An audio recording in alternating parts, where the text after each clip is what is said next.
Self-discipline is the bridge between vision and accomplishment. Without self-discipline, all your dreams, all your ambitions, everything that you want to achieve, there will be nothing but a pipe dream, all right? Because self-discipline really is the vehicle that will help you realize your dreams. Now, my name is Mo Salim, and my mission is to elevate human consciousness. Consciousness is awareness, and in this video, I want to bring your awareness on some creative methods on how you can develop unstoppable self-discipline without relying on willpower. So first and foremost, you have to understand that self-discipline is a means to an end. Like I said, it's the bridge between vision and accomplishment. Now, there was a very interesting study that I read recently, and it was basically measuring the different factors that determine the individual's level of self-control, right? It was run by the same guy. It was a Stanford researcher who ran through the marshmallow experiment. I'm pretty sure you heard about that experiment, where they tracked these little kids based on whether they took the marshmallow in the moment or whether they actually delayed their gratification and chose to take it 20 minutes from later.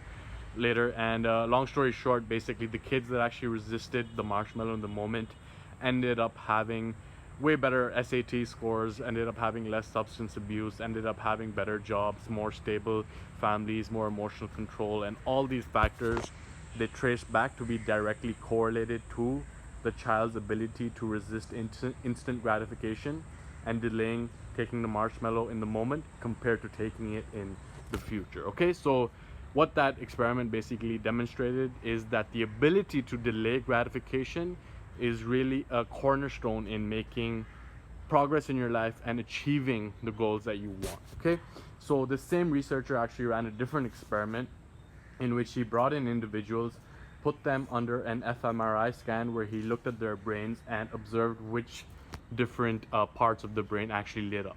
So in the first part of the experiment, they told the subject to think about themselves, and when they thought about themselves, there was a very particular pattern that lit up in their brains, which is identified as the self pattern, and that is what lights up when you think about yourself. Okay, and then the second part of the experiment, they told the subjects to think about someone else, and in this instance a very different part of the brain lit up, which is called the stranger pattern. All right, now the third part of the experiment is where things really get interesting. So they told the subjects to think about themselves but 10 years from now, and some of the subjects, for some of them, the part of their brain that is associated with themselves actually lit up, the self pattern lit up, while for other subjects the stranger pattern actually lit up. And what the researchers found was that for the subjects who had their self pattern light up when they thought about themselves 10 years from now,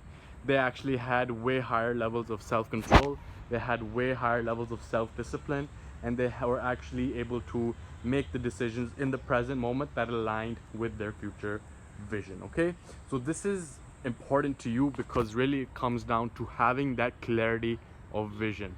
Like I said, self-discipline is the bridge between vision and accomplishment, and clearer you are on the vision that you seek to realize in this world, the more access to willpower you will have, and the more you will be able to delay current instant gratification for the long-term future gain. And to quote Jordan Peterson from his book 12 Rules for Life, he says that if you are disciplined and value the future over the present, then you can change the structure of reality in your favor. So it really starts with having a clear vision, getting really crystal clear on where you see yourself, whatever time period you want to use in the future, 1 year, 2 year, 3 years, and using that vision to drive your current decisions so that you are not acting based on the emotions of the moment, and you are actually acting based on your desired future result.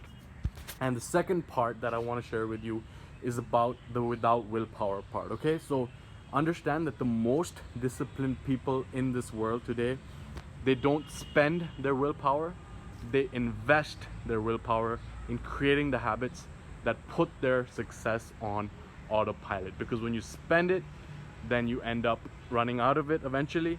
But if you invest it, then you actually put it on autopilot. You have the habits whereby its very definition, it's harder to do the thing than it is to not do the thing.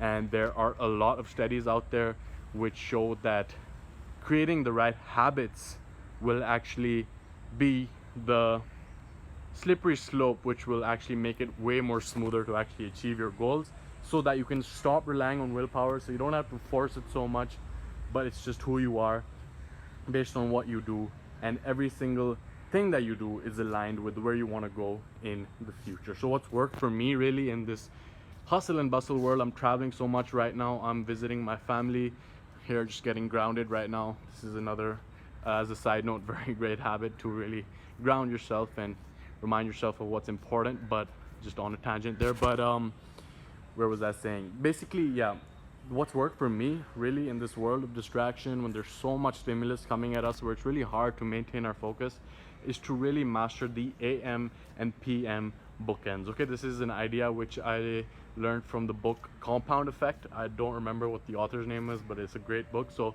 he talks about how we have most control over our AM, the start of our day and the end of our day. So in the morning, if you can just set up a morning ritual that works for you. Personally, I like to break a sweat, meditate, journal, and that's something that's been working for me really well. That's a 20-20-20 formula talked about by Robin Sharma in his 5 a.m. club book. So that works for me, where I can just, if I can get that breaking a sweat, it releases the brain derived neurotrophic factor. Even if I'm tired, I feel energized afterwards. If I meditate, can really let go of that emotional baggage and get clear in my own head in terms of what I would want my day to look like. And then journaling again just helps me get clear on my priorities. And then at the end of the day, I start my shutdown routine with meditating as well, 20 minutes, and journaling again, and then setting my priorities for the next day, and then just going to sleep by reading. All right, so if you can get really clear on your AM to PM bookends, those are the times that we have the most control over. And if you can consistently follow through with some habits that allow you to move towards where you want to go, then your route towards success will be that much easier. And I talk way more about all of this stuff in my course. If this is something you're interested in, click the link below in the description to learn more about that. But I just wanted to shoot this quick video to help you build more discipline in your life, so that you can bridge the gap between your vision and what you want to achieve. This has been Mo Salim. I hope this video has been valuable for you, and I'll see you soon.